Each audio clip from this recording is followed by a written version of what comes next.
Le chapitre 5, les versets 27 à 32. En ce temps-là, Jésus sortit et remarqua un publicain, c'est-à-dire un collecteur d'impôts, du nom de Lévi, assis au bureau des impôts. Il lui dit: suis-moi. Abandonnant tout, l'homme se leva et il le suivait. Lévi donna pour Jésus une grande réception dans sa maison. Il y avait là une foule nombreuse de publicains et d'autres à parler avec eux. Les pharisiens et les scribes de leur parti récriminaient en disant à ses disciples: pourquoi mangez-vous et buvez-vous avec les publicains et les pécheurs? Jésus leur répondit: ce ne sont pas les gens en bonne santé qui ont besoin de médecins, mais les malades. Je ne suis pas venu appeler des justes, mais des pécheurs, pour qu'ils se convertissent. Acclamons la parole de Dieu.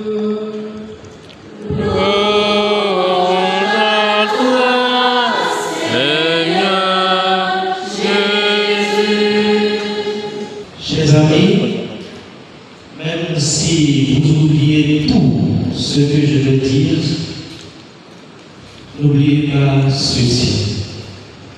Pour Jésus, jamais de piercing sur la joue ou sur la langue, et plus de crop-top qui dévoile mon nombril. Ceci dit, dernièrement, je suis tombé sur un élément visuel, TikTok, où on me voit en parlant de l'influenceuse Maman Dilara à paraphraser l'Ecclésiaste en disant: quand je vois cette jeune dame, je trouve plus amère que la mort de la femme, car elle est un piège, son cœur un filet, ses bras des liens. Quand je tombe sur de telles vidéos ou d'autres comme celle dans laquelle une certaine Ciara maudit et prédit la mort des enfants d'une autre femme comme elle, je me demande où va notre génération. Et puisque j'ai devant moi de jeunes filles, de jeunes dames qui ambitionnent de s'unir pour bâtir une génération de leaders, j'en profite pour vous demander, objectivement, que penser de la face que présente la jeune génération féminine aujourd'hui?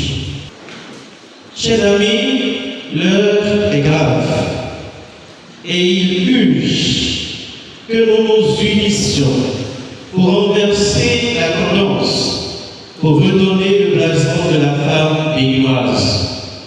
Cette femme vaillante, prudente, travailleuse, compatissante, peu soucieuse d'elle-même, puisque vaine est la beauté, mais digne, respectueuse et dévouée aux affaires du Seigneur.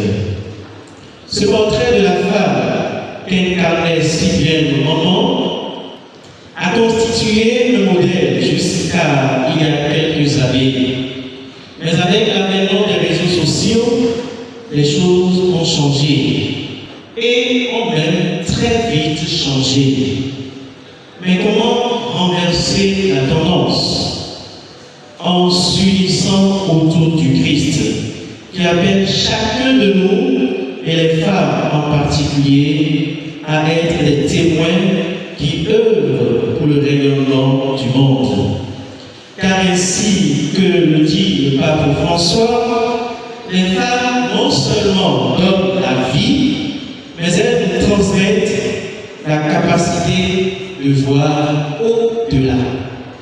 Elles nous transmettent cette capacité de comprendre le monde avec des yeux différents, d'entendre, de voir des choses avec un cœur plus créatif, plus patient et plus tendre.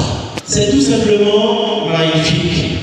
Ces mots sont d'autant plus beaux que les femmes ne laissent pas tel que le décrit le pape François dans son assertion.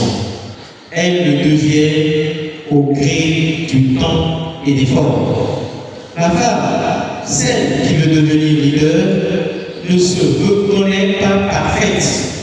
Elle travaille à le devenir, comptant sur la grâce du Seigneur qui relève et élève le faible. Et je crois bien que le temps de pénitence dans lequel nous sommes entrés depuis le mercredi dernier nous illustre bien ce qui est dit là. Oui, bien-aimé, le point de départ d'entrer en carême n'est pas le fait d'être digne. Et pour cause, avec ceux qui se croient bons, Jésus n'a pas pu faire grande chose. Se considérer meilleur que les autres, c'est le début de la fin. Aucun prodige ne fut accompli par Jésus avec ceux qui se croyaient justes.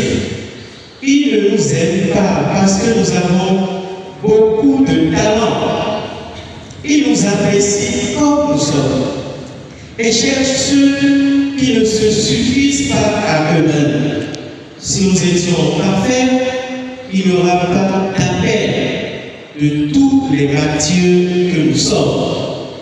C'est notre sainte insatisfaction à vivre l'Évangile qui nous pousse à entendre non pas une seule fois, mais à chaque instant de notre vie quelque chose d'inouï.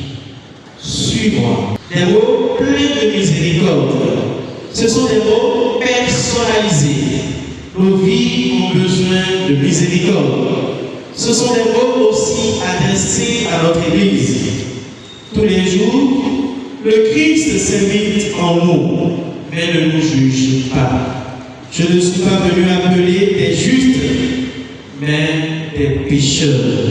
Moi non plus, je ne te condamne pas. Suis-moi, inaugure un nouveau commencement. Si nous n'entendons pas à chaque instant de notre vie, l'appel de Jésus, si nous ne croisons pas son regard, notre vie chrétienne comme celle de notre Église serait éteinte depuis longtemps, figée dans des traditions étouffantes.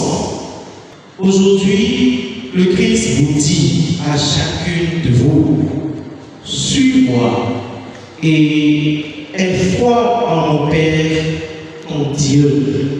Mets ta confiance en lui et laisse-toi guider par sa sagesse et son amour. La prière et la méditation sont des outils puissants pour te rapprocher de lui et trouver la paix intérieure. Reste fidèle à tes valeurs. Identifie les valeurs qui sont importantes pour toi et reste fidèle à elles, même dans les moments de difficulté. L'intégrité et l'honnêteté sont des piliers essentiels pour bâtir une vie réussie et épanouissante. Travaille dur et sois persévérante. La réussite ne vient pas sans effort. Sois prête à travailler dur et à persévérer face aux obstacles. N'abandonne jamais tes rêves, même lorsque les choses semblent difficiles. Édule-toi et développe tes compétences. Investis dans ton éducation et cherche toujours à apprendre et à développer. Les compétences et les connaissances que tu acquerras te permettront de saisir les opportunités et de réaliser tes ambitions. Cultive des relations saines.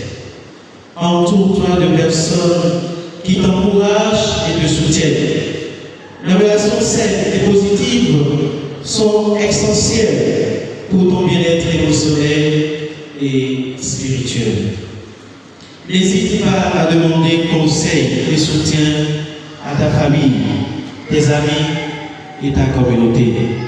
Sois bienveillante et compatissante. Traite les autres avec bonté et compassion. La générosité et l'empathie enrichissent ta vie et te permettent de bâtir des relations solides et harmonieuses. Garde un équilibre de vie. Il est important de trouver un équilibre entre tes responsabilités, tes loisirs et tes relations. Prends soin de ta santé physique, mentale et spirituelle pour rester forte et épanouie. Cherche à servir les autres. La véritable réussite ne se mesure pas uniquement par les accomplissements personnels, mais aussi par l'impact que tu as sur la vie des autres.